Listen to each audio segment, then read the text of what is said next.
I've asked myself the question of how are we only coming to a national awareness now?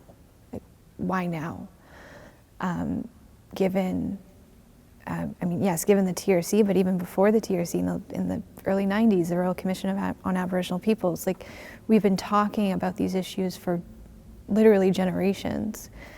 And it seems now to be something that most Canadians, unless you've been under a rock for the past few months, understand, or now maybe perhaps don't understand, but are at least aware that it happened.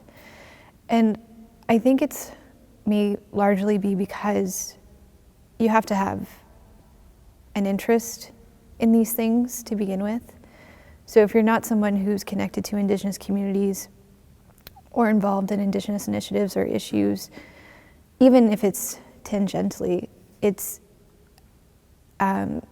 probably something that's going to miss your radar.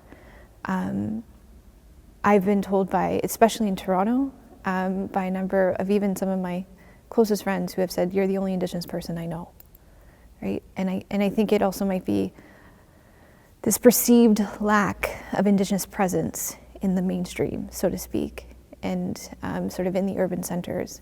But the reality is that we are there. As you put it, we may be hiding in plain sight.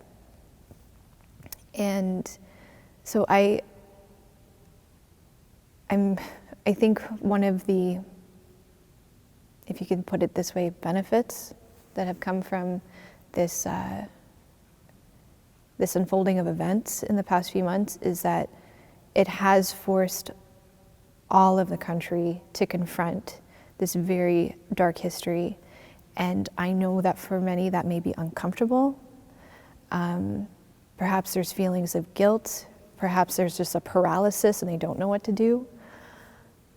My hope is that we can move past those feelings, that we can actually address what's happened and move forward. And also to give permission to feel uncomfortable, because reconciliation is hard work.